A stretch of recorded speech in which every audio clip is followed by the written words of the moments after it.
அணு ஆயுதத்தை தயாரிச்சிட்டு இருக்காங்க ஈரான். இதுல ஈரானோட ஓவரால் டெத் அப்படின்னு பார்க்கும்போது 3000க்கும் மேல.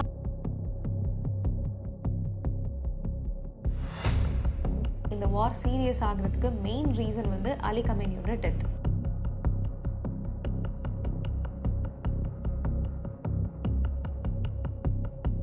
ஒரு பக்கம் அமெரிக்காவோட பிரசிடென்ட் வந்து நெகோசியேஷன் நடந்துட்டு இருக்குன்னு சொல்றாரு. இன்னொரு பக்கம் ஈரான் எங்களுக்கும் அவங்களுக்கும் எந்த ஒரு பேச்சுவார்த்தையுமே நடக்கல, நாங்க எந்த ஒரு பேச்சுவார்த்தைக்கும் முன் வரல அப்படின்னு சொல்றாங்க. இன்னொரு சைட் பார்க்கும்போது இந்த வார் நிற்குமா இல்லை இன்னும் வந்து தொடர்ந்து போயிட்டு இருக்குமா அப்படிங்கிற கன்ஃபியூஷன்ஸ் இருக்கு. ஒரு பக்கம் ஆயில் வந்து பயங்கர விலை ஏற்றம் நடக்கும் அப்படின்னு சொல்றாங்க. கேஸ்னுடைய விலை வந்து ஏறப்போகுதுன்னு சொல்லிட்டு இருக்காங்க. கேஸ் தட்டுப்பாடு வந்துட்டு இருக்கு. ஒவ்வொரு கண்ட்ரிஸா இஸ்ரேல் மாத்தி மாத்தி வந்து அட்டாக் பண்ணிட்டே இருக்காங்க. ஸோ இந்த 1 month ஆஃப் வார்ல என்னெல்லாம் நடந்திருக்கு, எவ்வளவு இழப்பீடை நம்ம சந்திச்சிருக்கோம் அப்படிங்கிறத இந்த வீடியோவில் பார்க்கலாம். சிஎல் ஏர் வியூவர்ஸ் அனைவருக்கும் வணக்கம். நான் உங்கள் Deepika Venkatesh. 1 month of Israel வாரை இன்னைக்கு நம்ம பார்க்க போகிறோம். முதல்ல வந்து February 28 இந்த வார் வந்து ஸ்டார்ட் ஆகுது. ஸ்டார்ட் ஆகும்போது வந்து இவங்களுடைய விஷயம் என்ன அப்படின்னு பார்த்தீங்கன்னா, அணு ஆயுதத்தை தயாரிச்சிட்டு இருக்காங்க ஈரான். இதை வந்து நாங்கள் ஸ்டாப் பண்ண சொல்லி கேட்குறோம், பட் இவங்க ஸ்டாப் பண்ண மாட்டேங்கிறாங்க அப்படிங்கிற ஒரு விஷயத்தை முன் வச்சு தான் இந்த வாரை ஸ்டார்ட் பண்ணாங்க. இந்த வாரை ஸ்டார்ட் பண்ணும்பொழுது வந்து மிசைல்ஸ் அட்டாக் நடக்கும். அப்புறம் வந்து இந்த வாரில் வந்து குறிப்பிட்ட யாரையும் வந்து காயப்படுத்தாம தான் இந்த வார் நடக்க போகுது அப்படிங்கிற மாதிரி தான் பேசப்பட்டு இருந்தது. ஆல்ரெடி வந்து நம்ம ரஷ்யா அப்புறம் வந்து உக்ரைன் வாரை நம்ம பார்த்துருப்போம். ஸோ அவங்களுடைய கண்ட்ரீஸில் வந்து இந்த ராணுவ படைகள் அந்த இடத்த மட்டும் தான் வந்து குறிப்பிட்டு அட்டாக் பண்ணிட்டு இருந்தாங்க. அந்த மாதிரி தான் இந்த வார் நடக்கும் அப்படின்னு சொல்லி எதிர்பார்த்துட்டு இருந்த நிலையில திடீர்னு வந்து அவங்களுடைய தலைவர் அலி கமேனியை வந்து கொண்டுட்டாங்க. ஸோ இது ஒரு பெரிய அதிர்ச்சியை கொடுத்ததுன்னு சொல்லலாம் உலக நாடுகளுக்கு. இந்த ஷாக்ல இருந்து மக்கள் வெளியவே வரல. ஸோ 28 ஸ்டார்ட் ஆனோடனே இந்த வார் சீரியஸ் ஆகிறதுக்கு மெயின் ரீசன் வந்து அலி கமேனியோட டெத். மார்ச் 1 ஒரு ஸ்கூல்ல அட்டாக் நடக்குது. 168 குழந்தைங்க இறந்துட்டாங்க. ஸோ அடுத்த நாள் இன்னுமே இந்த வார் வந்து சீரியஸ் ஆகுது அப்படின்னு சொல்லலாம். ஏன்னா ஈரான் வந்து அதிக கோவத்தோட மறுபடியும் வந்து அட்டாக் ஸ்டார்ட் பண்றாங்க. ஸோ அமெரிக்கா சைட்ல இருந்து என்ன சொல்றாங்க அப்படின்னா 6 soldiers வந்து இறந்துட்டாங்க அப்படின்னு சொல்றாங்க. இந்த சி ரூட்ஸ் எல்லாம் தாக்கி அழிக்க போறோம் அப்படின்னு சொல்லி அமெரிக்கா தரப்புல இருந்து ஒரு அறிவிப்பு வெளியாகுது. அப்ப சி ரூட்ஸா அப்படின்னு சொல்லி பார்க்கும்போது ஸ்ட்ரெய்ட் ஆஃப் ஹோர்முஸை நாங்க டைரக்டா பார்த்துட்டு இருக்கோம். ஸோ இந்த வழியா எந்த ஒரு கப்பலுமே கிராஸ் பண்ணாது அப்படிங்கிற ஒரு டிசிஷனுக்கு வந்து ஈரான் வராங்க. அங்கிருந்து தான் ஸ்ட்ரெய்ட் ஆஃப் ஹோர்முஸோட வார் ஸ்டார்ட் ஆகுது. மார்ச் 3 இந்த வார் ஃபுல் ஸ்கேல் அப்ல வந்து போயிருச்சு அப்படின்னு சொல்லலாம். ஏன்னா வந்து கவர்மெண்ட் பில்டிங்ஸ், அதுக்கப்புறம் வந்து ஹாஸ்பிட்டல்ஸ், இந்த மாதிரி வந்து பீப்புள் அதிகமா இருக்கிற ஏரியாஸை வந்து அமெரிக்கா டைரக்டா டார்கெட் பண்ணி அழிக்கிறாங்க. ஸோ ஈரான் இதுக்கு என்ன யோசிக்கிறாங்க அப்படின்னு பார்த்தீங்கன்னா, இவங்களுடைய நட்பு நாடுகளா இருக்க குவைத், கத்தார் அந்த மாதிரியான இடங்களை வந்து தாக்கி அழிக்கணும் அப்படின்னு சொல்லிட்டு அதுக்கு பதில் தாக்குதலை நடத்துறாங்க. முக்கியமா யுஎஸ்னுடைய நட்பு நாடுகளா இருக்கக்கூடிய சவுதி, குவைத், கத்தாரை வந்து தாக்கி அழிக்கிறாங்க. யுஎஸ்னுடைய எம்பசி எங்கெல்லாம் இருக்கோ அந்த இடத்துல மிசைல்ஸை வச்சு தாக்குதல் நடத்துறாங்க.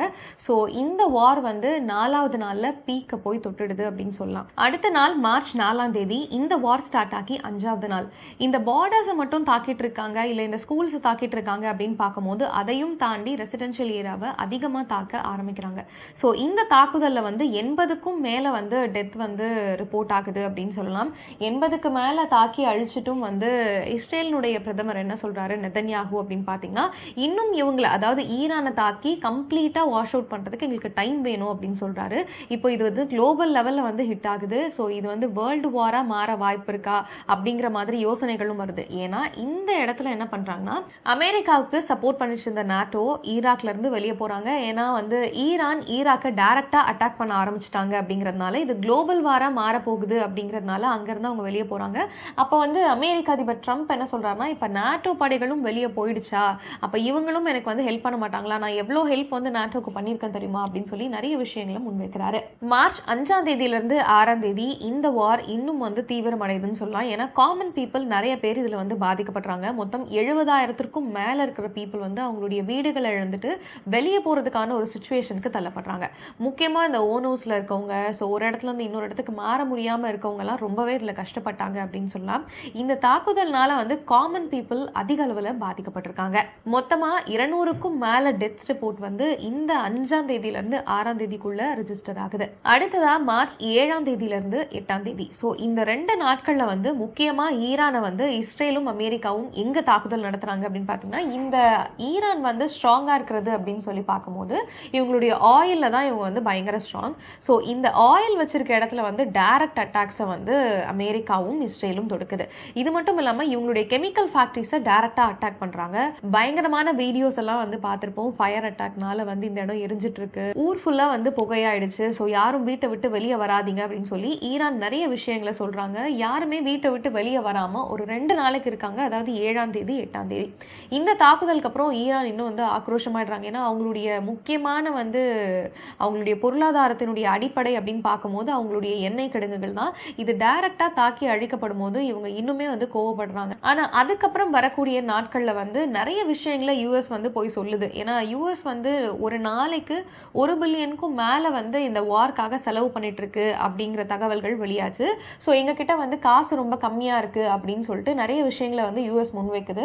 ஸோ 15 நாளைக்கும் மேல வந்து ஈரான் கூட பேச்சுவார்த்தை போயிட்டு இருக்கு அப்படின்னு சொல்லி யூஎஸ் சொன்னாலுமே, ஆனா ஈரான் அதை பத்தி ஒரு விஷயத்தை கூட வெளிப்படுத்தல. ஏன்னா நாங்க வந்து அமெரிக்கா கூட பேசல அப்படிங்கிற மாதிரியான விஷயங்கள் தான் சொல்லிட்டு இருந்தாங்க. அலி கமேனியோட டெத்துக்கு கண்டிப்பா நாங்க பழி வாங்குவோம் அப்படின்னு சொல்லிட்டு ஈரான் வந்து சொல்லிட்டு இருந்தாங்க. அமெரிக்காவுக்கும் ஈரானுக்கும் வந்து நல்ல பேச்சுவார்த்தை இருக்குன்னு சொல்லி அமெரிக்கா சொன்னாலுமே இஸ்ரேல் தான் ஈரானை பயங்கரமா தாக்கிட்டு இருக்காங்க. அமெரிக்காவுக்கும் ஈரானுக்கும் ஒரு நல்ல நட்புறவு வந்து ஏற்படுத்தணும் அப்படின்னு சொல்லி ஒரு 5 நாளைக்கு வாரம் வந்து தள்ளி வைக்கிறாரு ட்ரம்ப். இவங்க சைட்ல இருந்து எண்ணெயினுடைய தாக்கம் அதிகரிச்சிட்டு இருக்கிறதுனால இவங்க கிட்ட இருக்கிற எண்ணெய், அதாவது கச்சா எண்ணெய் பேரல்களை வந்து ரிலீஸ் பண்றாங்க அமெரிக்கா.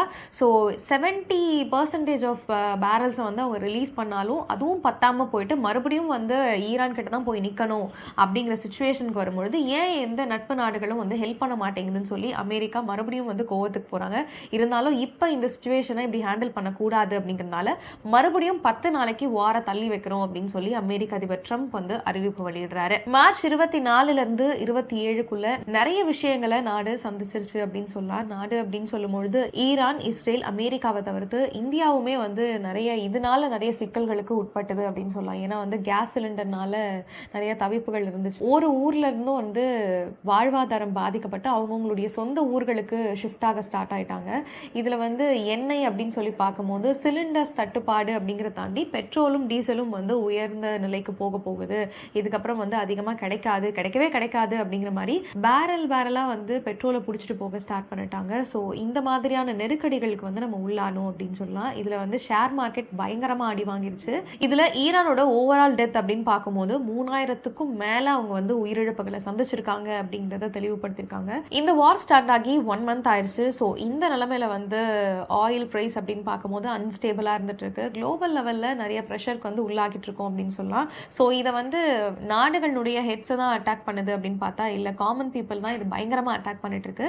ஸோ இந்த வார் முடிவுக்கு வருமா வராதா, அப்படி இந்த வார் வந்து முடிவுக்கு வந்துருச்சு அப்படின்னா யாரை பயங்கரமாக அட்டாக் பண்ணும், குளோபல் லெவலில் இது என்ன மாதிரியான ப்ரெஷரை கிரியேட் பண்ணும் அப்படின்னு நீங்கள் நினைக்கிறீங்களோ மறக்காம கமெண்ட்ஸில் சொல்லுங்கள். இதே மாதிரி இன்னும் நிறைய நியூஸ் அப்டேட்ஸ்க்கு CLR ஃபாலோ பண்ணுங்கள்.